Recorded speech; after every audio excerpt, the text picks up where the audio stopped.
You're listening to Business Talk Radio, where we take business to the next level. Rapping with Dr. Jacalyn connects you with experts from all over the world to help you take charge of your career, your business, and your life. Rap along with us. Visit drjacalyn.com to learn how to become a guest or a sponsor. And now, the doctor is in.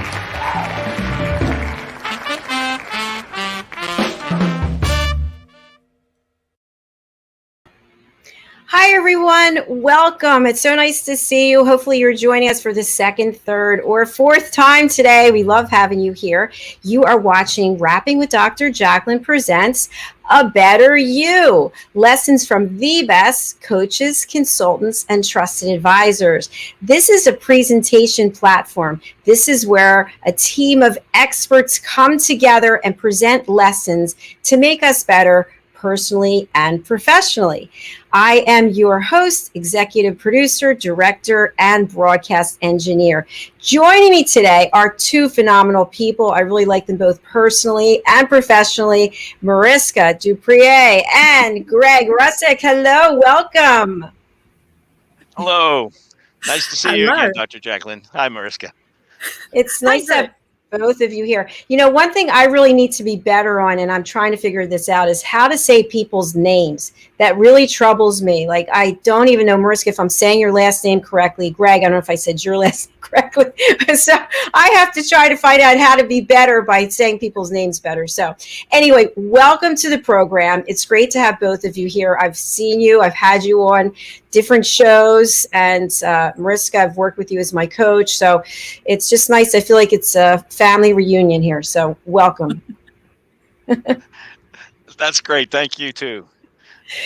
I'd like to start off by just letting our audience know that each of you will be presenting a lesson. You will be spotlighted, and then we'll pull up your presentation deck. And the other two of us will be backstage watching, and then we'll have a few comments for you. Mariska is going to go first, which is great. Then we'll go to commercial break, and we'll come back for Greg. How does that sound? That sounds good. Excellent. So before we begin, I'd like you to share a little bit about yourself. So tell us, what business are you in? What's the value that you can bring to people? And then the third thing is, what will you be talking about today? And let's start with Mariska. Ooh, okay. So for you guys that do not know me, I'm Mariska du Preez, and I am all the way from New Zealand. I am a career and transformation coach. And today we will be going through 3 tools that you can use to grow a positive mindset. So really excited to share that with you. We're excited also. And Greg, tell us about you, please. Sure. Thanks again for the invitation to be here, Dr. Jacalyn. I'm a sales, marketing, and leadership consultant, principally for the small to mid-sized businesses who concentrate in the B2B space, the business-to-business space.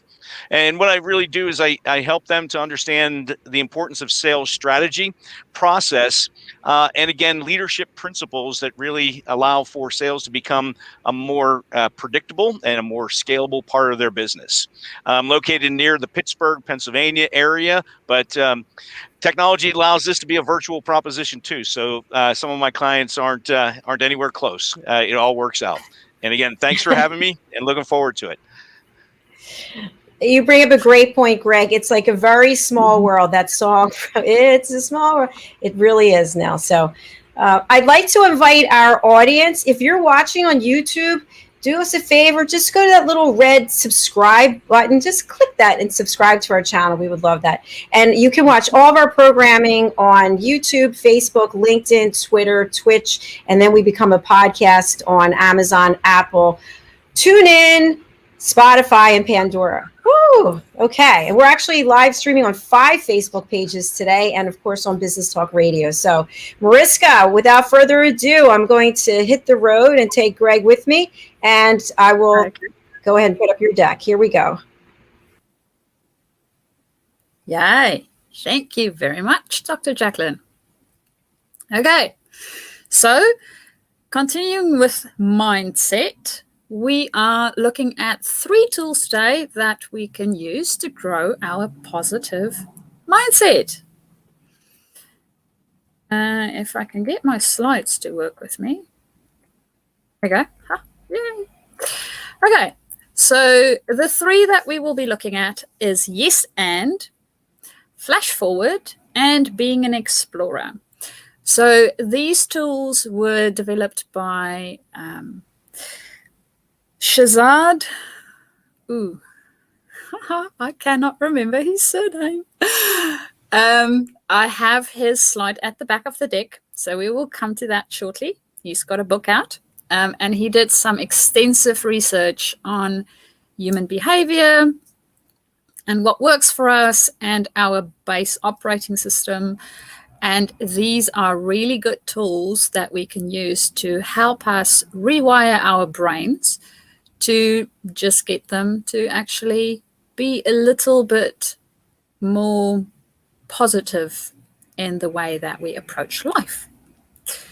So, yes and. When we will use yes and. So we can use yes and when we want to do something that's innovative, when we need to have a new approach to something, brainstorming, and you can also use it in conflict management. The other thing about yes and is it's also a tool that we can use where you don't need to worry if the other person don't know how to use this. You can use it with them regardless. It is definitely a way that we can just get our brains to be a bit more positive and look at the positive side of life a little bit more. So the process, what we do is we use the 10% rule, which I will explain shortly. And then we do yes and. And we do this to generate a large number of ideas. And then from there, we will sort through the ideas depending on our criteria, what works, what doesn't work, and what's actually feasible for us to implement. So the way that the 10% rule works is that no matter what the other person said, they are at least 10% right. So, for instance, we might say, okay, so we want to be more energy efficient, right? And I might say, okay, for us to be more energy efficient, we can push our cars to work instead of driving them, because then we're not using any fuel. So it sounds like a bit of a far out, really silly idea. And we need to think about the 10% in that idea that can actually work. So pushing our cars to work, 10% of that idea that might be useful is we get exercise, right? If you're going to push your car to work, you're going to get exercise. So that's the 10% that I want to focus on. We get exercise. Okay, so we can get exercise. And what that makes me think of, so this is the yes part, the exercise. The and part is what I'm thinking of on how to build on this idea. And my and would be, we get exercise bikes that actually generate electricity. So how about getting our exercise in and generating our own electricity that way, right? So maybe if you do it in a big enough setting, for instance, a gym, you can generate enough electricity to, I don't know, support the gym, possibly. So, yeah, that might be something that can work. Next person would say, yes, what I like about that idea is actually doing it as a community. So there's more than just one person focusing on it. And something that we might look into is something else that I thought of when you were talking about the gym, is that we have trainers in the gym, right? So how about getting energy trainers, somebody that can train us about energy? And in the gym, we will spend 10 minutes with a trainer, or not 10 minutes, an hour with a trainer. So maybe we can spend an hour with an energy trainer, and they can follow us around and see what we can do better around the house or around our workplace, wherever it is that we are at that point. So you see the general idea of how the yes and works. So I might come up with a really silly, outlandish idea, and the next person look for the 10% in that idea that they actually can resonate with, something that they think, oh, this is something I feel works. They say this, I like what I like about your idea is this. So I don't necessarily like the whole idea, but what I like about the idea is this thing. And then we build on that. So you can see how that can work with conflict management as well. It does make a very good platform for us to listen to what the other person is saying. Because for you to find 10% of what is good about what they're saying, you need to listen to what they're saying. Right? You can't just go, oh, okay, you mentioned this, and now my brain goes off in a tangent, because they might mention something else that would be useful for you, and that is the 10% that will work. So that is the first tool. Then the second tool is flash forward. So flash forward, places where we would use this is if we have multiple paths that we want to take. Maybe there's a decision coming up and there's multiple things that might possibly work. We're not too sure which one to take. We might be unclear on our way forward. It might feel very murky and very uncertain. So that might be another place where we can use this. And then, of course, if we feel stuck or overwhelmed, there's too many things going on, I don't quite know what would be the most important thing to do, or what would be the thing that would be of most value to do or have the biggest impact to do.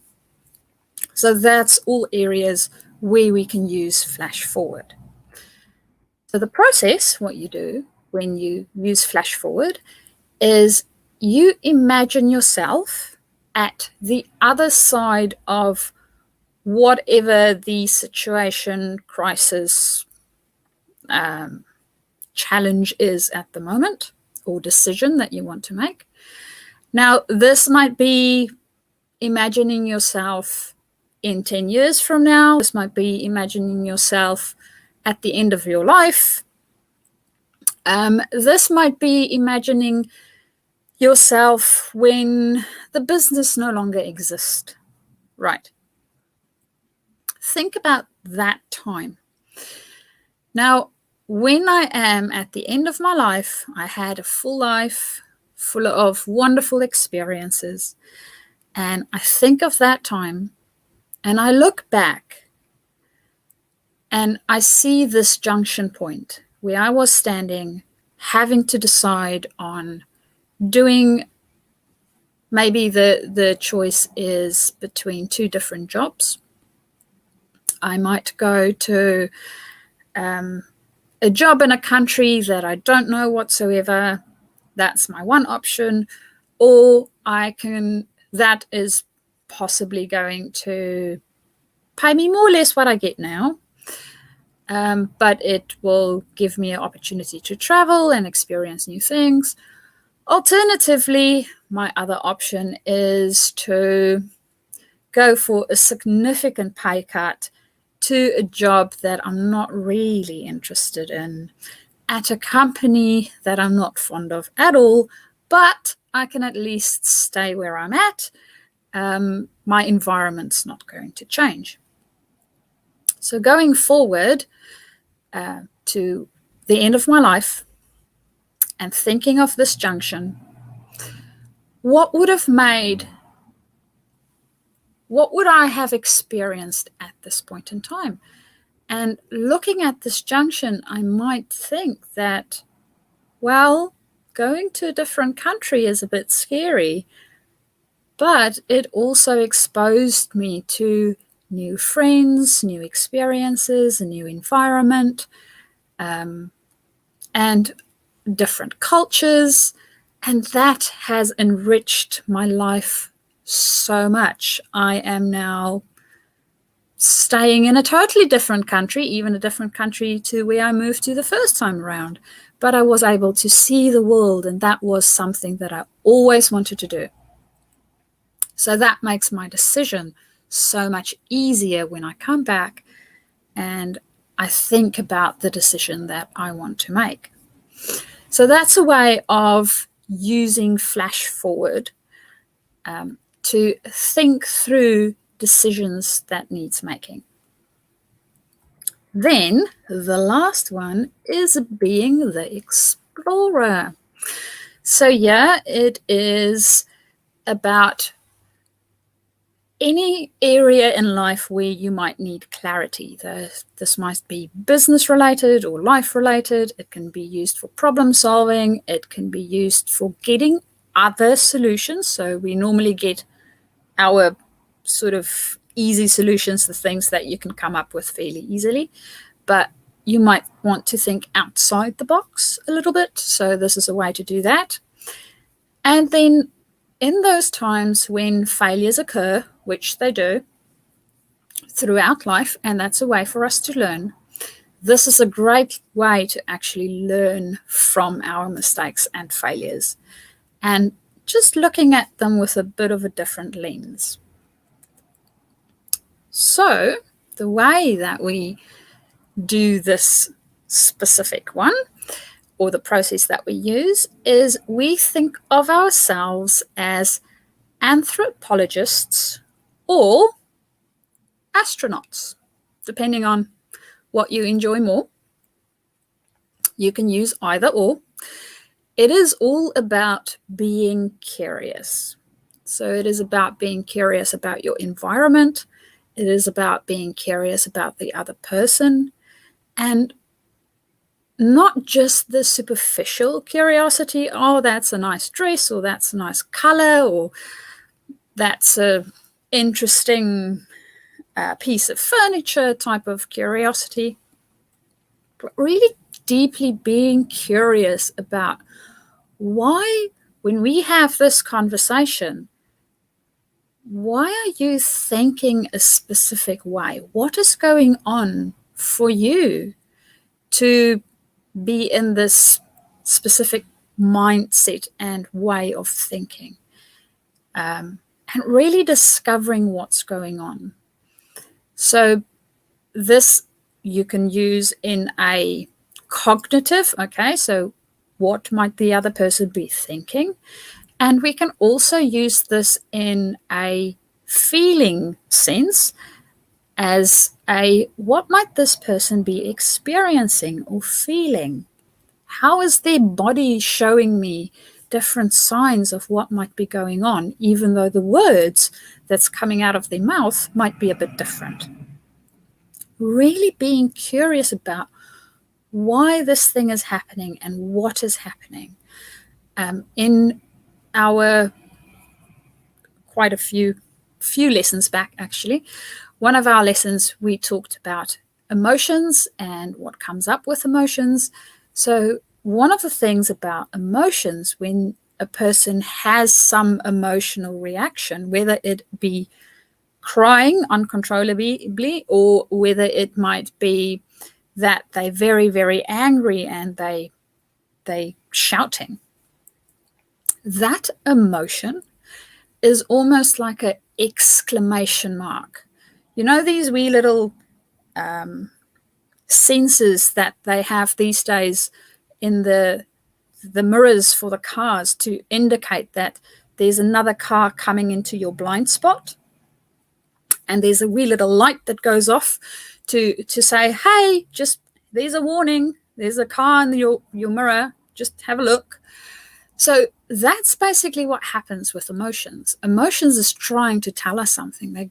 They exclamation mark saying, hey, something is wrong here, have a look.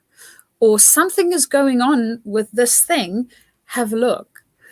And for different people, they handle them differently.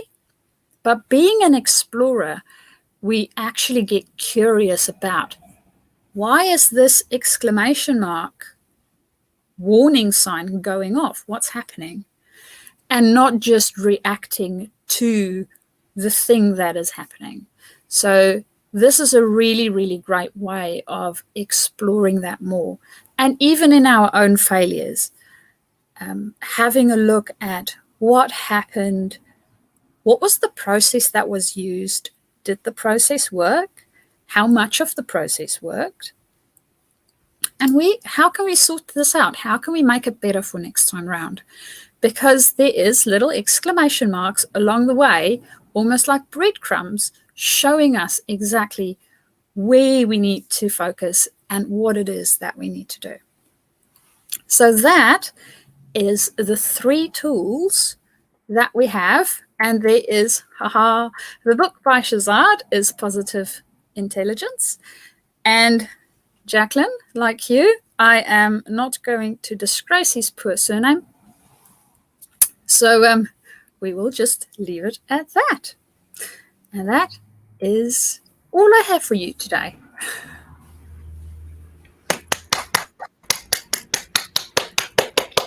Very, very nice. Very nice. We're going to go to commercial break, but first let's give Mariska some feedback.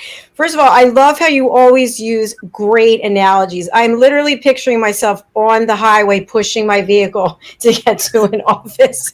I think that is brilliant. And of course, we know people using analogies, that's a clear sign of intelligence and clear communication. So thank you. And I like the fact that you had references and you got us to think a little bit differently than 10%. I thought, wow, that's pretty cool. I hadn't thought of that in that way before. So well done. Greg, any feedback from you? Absolutely, yes. In fact, yes, and I have only really recently become more aware of the importance of that kind of mindset. And I think it's really the kind of thing that the business community certainly can use a little more of, and just, in our lives in general. Things have gotten pretty confrontational over the last several years, and if we don't find ways of accepting one another a little bit differently and being open to this idea that everybody can be a little bit right, even if you think they're absolutely wrong, they're not. Yes, and I try to put this into my business communications as opposed to using but. I want to say yes, and so I really appreciate you reinforcing that point, Mariska. Thank you. My pleasure. These are tools that I think we can use in all walks of life. So whether it is in your personal life or whether it is in your business with your team, this is really, really great in all different settings. So hence why I thought Dr. Jacalyn's platform is just the place to share it. Well done. Well done. Well done. Bravo. Bravo. We're going to take a break and hear from 2 of our sponsors. And when we come back, Greg, you'll be up. And we'll just need you to share your slide deck. And we'll take a look at that when we get back. All right, stay with us. Do the slide. Okay. Hello, boys and girls, and welcome to Story Garden. Your host, Diane Boehm. I'm so happy to have you here today. Diane Floyd Boehm tells wonderful stories that warm the heart, spark the imagination, and unite people and families across generations. For children, Diane's Harry the Camel connects with all of us who've ever wondered how different our lives might have been if only we'd been born something better, like a wonderful horse instead of an ordinary camel. In the end, we all learn along with Harry that there's nothing better than just being yourself. Diane's Little Girl in the Moon looks down on earthbound children and wonders if they know she's just like them. A story of love, home, and the bond between mother and daughter, its powerful theme that we're each of us different yet all of us the same plants a seed in children that promises to blossom within a loving and trusting grown-up.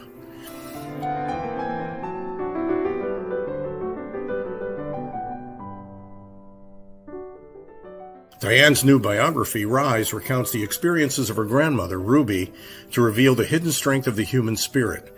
Ruby's story inspires all of us to become the best versions of ourselves. You'll find all of Diane's delightful books and much more at dianefloydboehm.com. Visit dianefloydboehm.com. That's dianefloydboehm.com.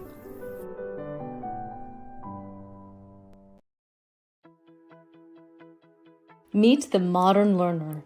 Like most of us, the modern learner is short on time, on the go, and wants to learn on their terms and device of choice.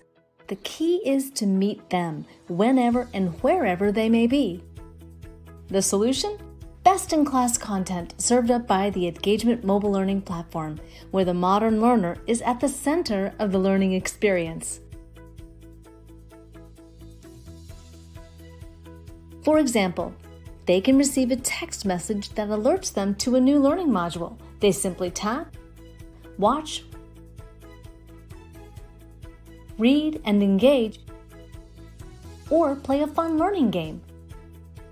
We transform your content into modules that are timely, accurate, academically rigorous, yet engaging and robust.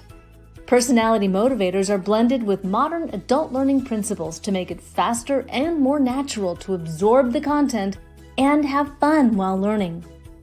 Our cutting-edge platform offers something for everyone. It can be an immersive experience where learners explore and engage based on what's relevant to them in that moment, or they can follow a set curriculum, earning badges and tracking points toward a credit or goal, or they can dive deeper into high-value professional content relating to their topic of interest. It's binge learning at its best. All this, along with an entire portfolio of real-time usable data and KPIs for stakeholders. Imagine, share up-to-the-minute news, enhance current curriculum, build knowledge banks, drive sales, and foster community in the push of a button. To learn more or see a demo, please contact support@engagement.com. Ladies and gentlemen, here it is, the most radio the other stations are tuned into. You're listening to Business Talk Radio, where we take business to the next level. Hello, everyone, and welcome back to Rapping with Dr. Jacalyn presents A Better You. Lessons from the best, wherever it is, I can never get the second one. The best coaches, consultants, and trusted advisors. If you just were watching that clip and you saw Engagement, the bite-sized mobile learning, that's actually the platform that these lessons and quizzes are going to go up on. So my friend Marty DeFons owns that company, and she's our partner to take these playlists and make them available to the public, where you can take quizzes and get certified and get rewards and recognition and special advance notice about what's going on for our event, Journey to a Better You, in October. So, Greg, you are up, my friends.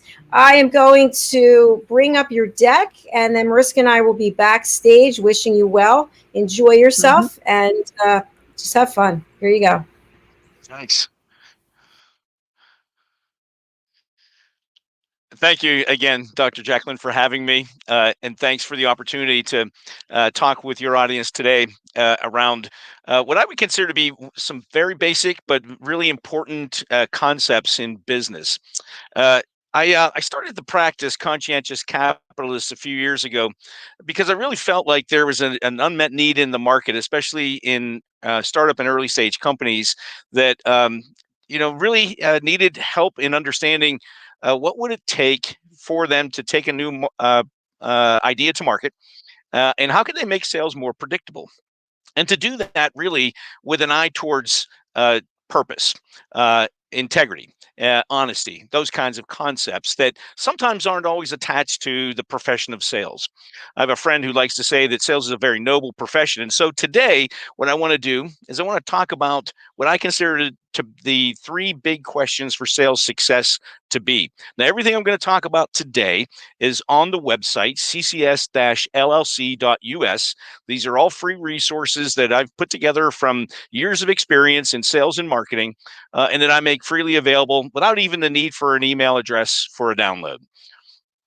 So, who's going to benefit from this session and this talk today? As I alluded to just a second ago, startups and early stage companies really represent a community of ingenious, inventive, entrepreneurial folks who don't always have a lot of sales and marketing experience, and unless they have somebody on their team with a few decades of experience like I have, they may struggle to really find the kind of traction that'll help them to be successful in those really important and vital early days, months, and years, and to turn it into a business that is thriving, that is scalable, that is predictable, which is kind of what the second audience might be here.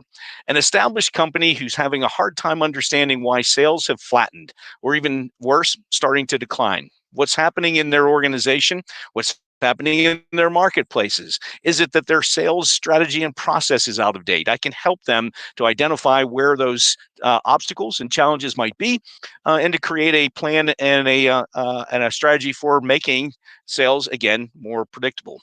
And that is really, to my mind, at least, the key to all of this is that sales is, yeah, it's art, but there's also science and process involved. It's not just about hiring people with personality. It is about having a strategy and a plan so that you know how your opportunities are moving through the discovery, evaluation, and decision-making phases that your customers are going to go through. So again, today, what we're going to talk about is what are the three big questions that people need to think about when they think about how am I going to make sales a better success than it is today?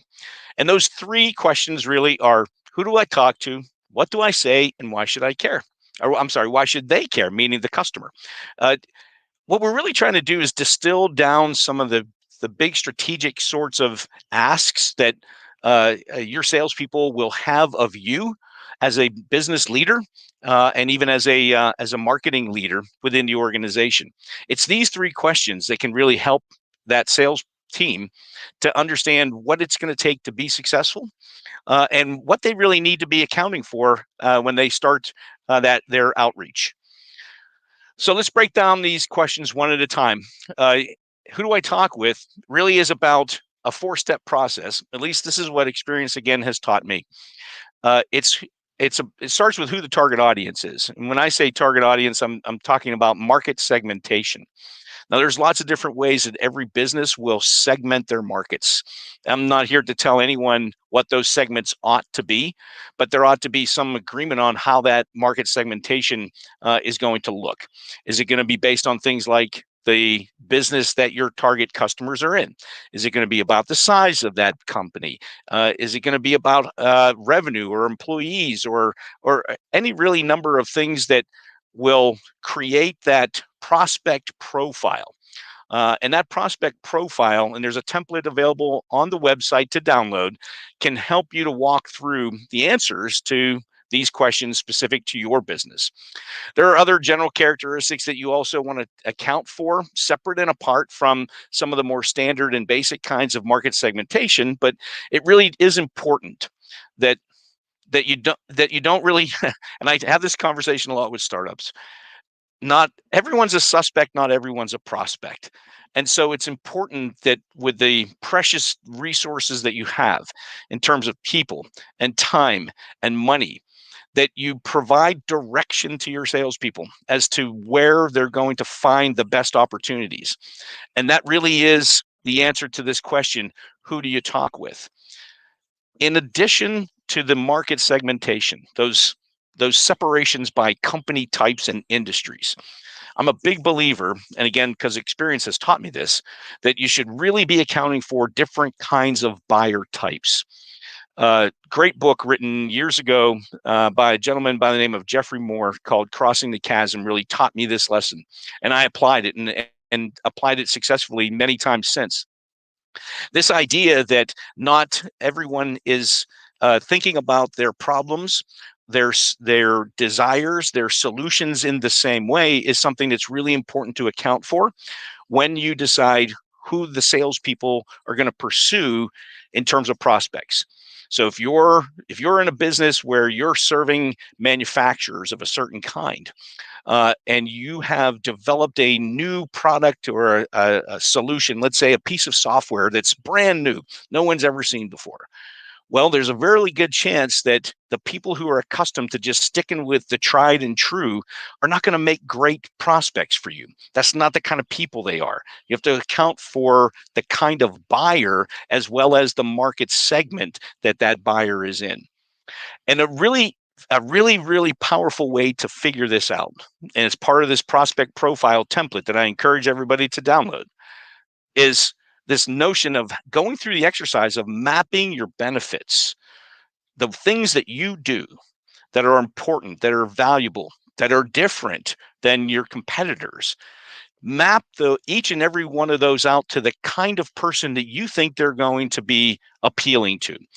And it's sometimes going to be tempting to put everybody in one bucket and say, well, everybody's going to love this. And I know that's a temptation that frankly, you should have as a startup and as an entrepreneur. You do want to know that you have a large market that you can pursue. But going through this exercise and really thinking through who are you going to have your salespeople talk to? How do you really describe what those prospects look like? How do you create personas around what that kind of prospect looks like inside those target markets, inside those target companies? It really is time that I have found to be really well spent. It pays huge dividends when your salespeople know you have directed them where they have the greatest chance for success. The second big question, what do you say? Well, this is where I'm going to get on a soapbox a little bit. I am a firm believer that it is marketing's role to identify really what the essence and the fundamentals of your message going to market should be.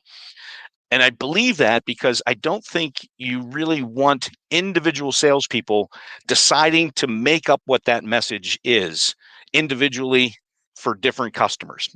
It really deals with branding. And so I'm a firm believer that it's really up to marketing to at least frame out the message.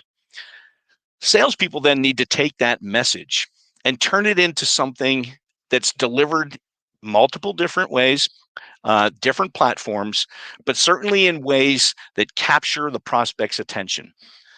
Another really good book that I would recommend reading, even though now it's not current, maybe, but it certainly has been helpful and powerful to me my whole life, is a book called Selling to Veto by Anthony Parinello. Veto is an acronym, very important top officer.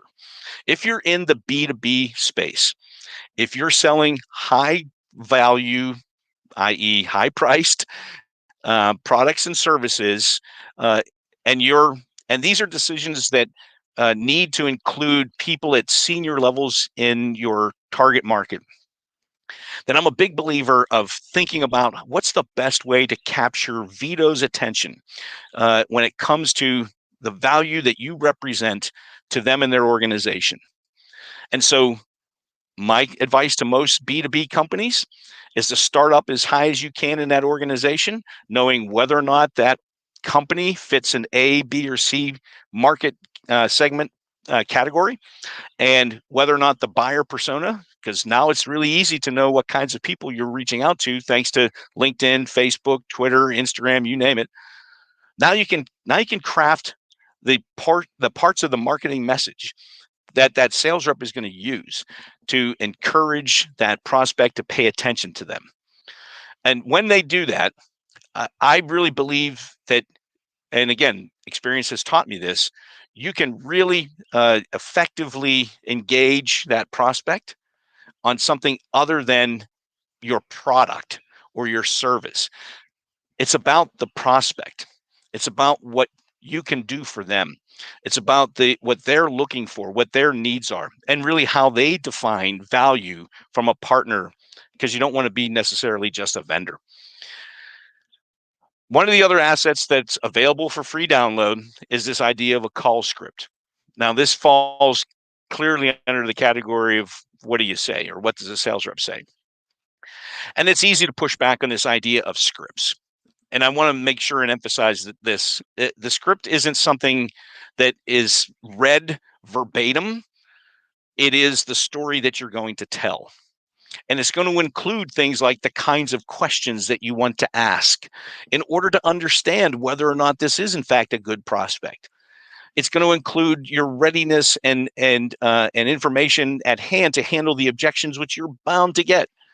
But it doesn't have to be a script that you memorize. I have 2 grown children in theater. They taught me this lesson long ago, and that is that no 2 performances are exactly the same. They're based on the same script, but they're not delivered the same each and every night. When it comes to prospecting as a salesperson, and let's go back to the manufacturing example. If I'm a salesperson prospecting to the CFO of small to mid-sized manufacturers, then clearly I want to have a level of consistency that's going to drive enough interest in that in the mind of that prospect to want to engage with me in a discovery for how I can be of help to them the way that I have with others. I don't make it up every single time. There are basics of that story that are going to be the same. There are going to be questions that I'm going to need to ask pretty much every prospect in order to understand whether or not that prospect actually makes for a good customer. Because as a salesperson, I also don't want to spend a lot of time with people who are just being nice to me, or maybe not, but who don't really fit the profile, who aren't good prospects. It may just be time and circumstance, but I want to be sure that the things that I have to say, the messaging that I'm going to deliver to that prospect is well thought out, is structured and framed out so that I can be consistent and I can be scalable and I can make adjustments along the way. And then finally, the third big question, why should they care? Now, there's a lot of answers to this question, but in my experience, again, especially in the B2B enterprise sales world, this tends to be based on what the return on investment is going to be. How much is it going to cost to solve the problem that they have? And is that problem costly enough for them to want to spend time and money and effort to implement a solution? So I thought about and put together kind of this 4-step process, which accounts for who's going to be affected by this. Step 1 is, what's the community that gets impacted? It doesn't always have to be employees. It could be their customers. It could be their suppliers. There could be there could be different sets of people who are affected by this problem that I profess to have a solution for. Step 2 is, let's put some numbers around this problem. Let's quantify it. What does that problem end up looking like in terms of dollars and cents? And that leads us to step 3, which is, what is the cost? Can this be something that makes sense to that customer? And then what that quantifiable solution and improvement actually looks like in dollars and cents.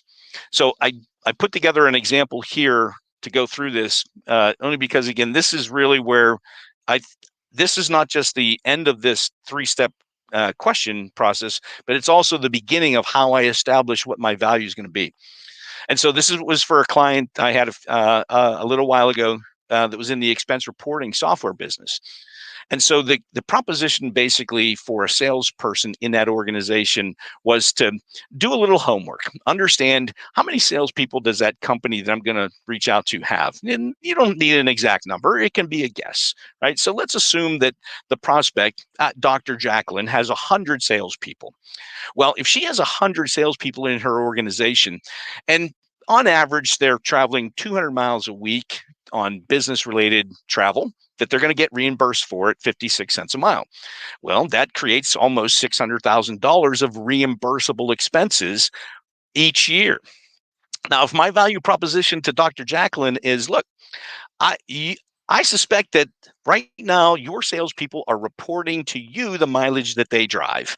And if that's the case, then the GPS capabilities that's built into our software that actually measures the miles can reduce that estimating and rounding by about 20%, which in your case would equate to 116,000 plus in fewer reimbursed expenses every year. Good news is my software is only $10,000. That's a pretty significant ROI. And now what I'm doing is I'm establishing as part of this 3 big questions. Who do I talk to? What do I say? And why should they care?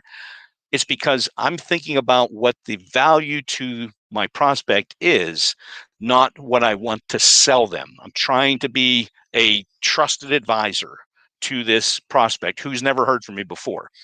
Now, there's a lot more that goes into this. There's all kinds of possibilities for creating a conversation around who else is the reference account or accounts that are in that same vertical, and how do I incorporate things like customer testimonials, case studies, all manner of things that can help me to establish my credibility with that prospect as a salesperson. But really, this is for the leaders in the organization more than anyone. If you're a startup, if you're an organization who's flatlining or struggling in terms of sales, or if you're just looking for a way to make sales more predictable because it's kind of a guess and a crapshoot every month, well, then I can be some help to you. Reach out to me at ccs-llc.us. It's a good starting point. There's scheduling links, emails, etc., and links out to lots of social media, including, again, the free resources that I have on my website. Dr. Jacalyn, again, I want to thank you so much for inviting me here and giving me this opportunity to just very quickly run through some of the things that people need to be thinking about when they're thinking about how to be more successful in their sales.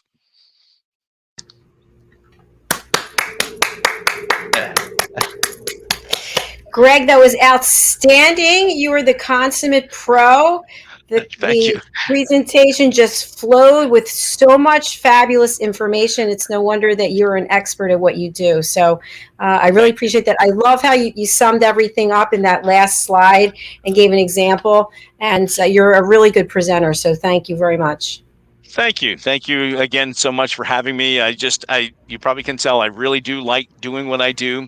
I think I'm a frustrated school teacher, and I never got a chance to stand in front of a room full of kids, but I have stood in front of roomfuls of salespeople and business leaders, and I just get a charge out of sharing what I know. And again, I don't pretend or profess that it's perfect or flawless, but it's based on 30 years of hard-earned and hard-won experience, and it should be helpful to lots of different kinds of folks, I hope.